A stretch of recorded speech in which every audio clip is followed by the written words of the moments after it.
Hello everyone, या व्हिडिओमध्ये आज आपण इयत्ता पहिलीची 35वी कविता पाहणार आहोत. मेंढ्या सगळ्यांनीच पाहिलेल्या असतात ना, आपण गावाकडचेच आहेत त्यामुळे मेंढ्या सगळ्यांनाच माहिती आहे. आता मेंढी हे कवितेमध्ये आपल्याला काय शिकायला मिळते ते पाहूया. एका व म्हणा. ठीक आहे. मऊ मऊ मेंढी दुलईची, लोकर तिची ग मलईची. मऊ मऊ मेंढी दुलईची, लोकर तिची ग मलईची. काय अर्थ आहे बाबा यांचा? एवढं बारका पोरांना असं कळण का? पण ठीक आहे, समजू. मऊ मऊ लोकर म्हणजे मेंढीच्या अंगावर काय मऊ मऊ, दुलईचे म्हणजे छान छान असे दुबदुबणारे केस असतात. लोकर तिची, मलईची म्हणजे खूप छान पांढरी पांढरी तिची काय असते, लोकर असते. खाली पाहू आता.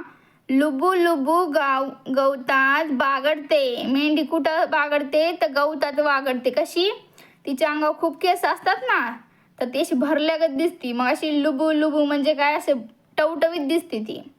वाऱ्याच्या शेतात हुंडडते म्हणजे शेतात खूप वारा वावदान येतं ना, तरी पण ती काय करते, हुंडडते म्हणजे अशी तिकडे उड्या हाणत राहते. झुळझुळ झऱ्यांचं पाणी पिते. झुळझुळ झऱ्यांचं पाणी पिते म्हणजे काय, तिथं आता समजा ती चरायला जाते ना नदी डोंगरावर, त्या डोंगरावर पावसाचं पाणी वगैरे वरून खाली गळत आणि ते पाणी काय करते, ती पिते. बे बे सुरात गाणे गाते. बे बे बे बे सुरात गाणे गाते. तुम्हाला येतं का मेंढीसारखं गाणं गाता? येतच असतं सगळ्यांना. गळ्यात घालून बसते हात, तिचेही गाणे माझ्या गळ्यात. म्हणजे काय, मेंढीसारखं गाणं गायला मला पण येतं. बे बे बे बे बे बे बे बे अशा पद्धतीने. समजलं? ह्याचा अर्थ तोच आहे. मऊ मऊ ठिपक्यांचा दाटे कळप, वेळ ही जाई झप झप झप.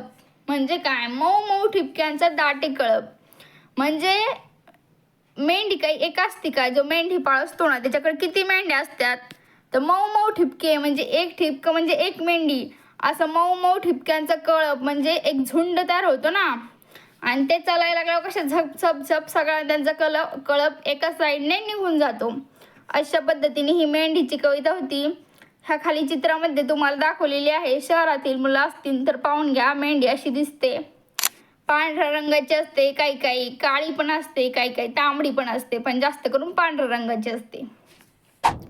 झप झप झप यांसारखे तुम्हाला माहीत असणारे शब्द सांगवली.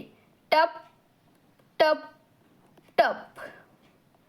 अशा पद्धतीने तुम्ही तुमच्या मनाने कोणतेही शब्द लिहू शकता. इथेच ही कविता संपलेली आहे. पुढची कविता धडा आपण पुढच्या व्हिडिओमध्ये पाहू. थँक्यू.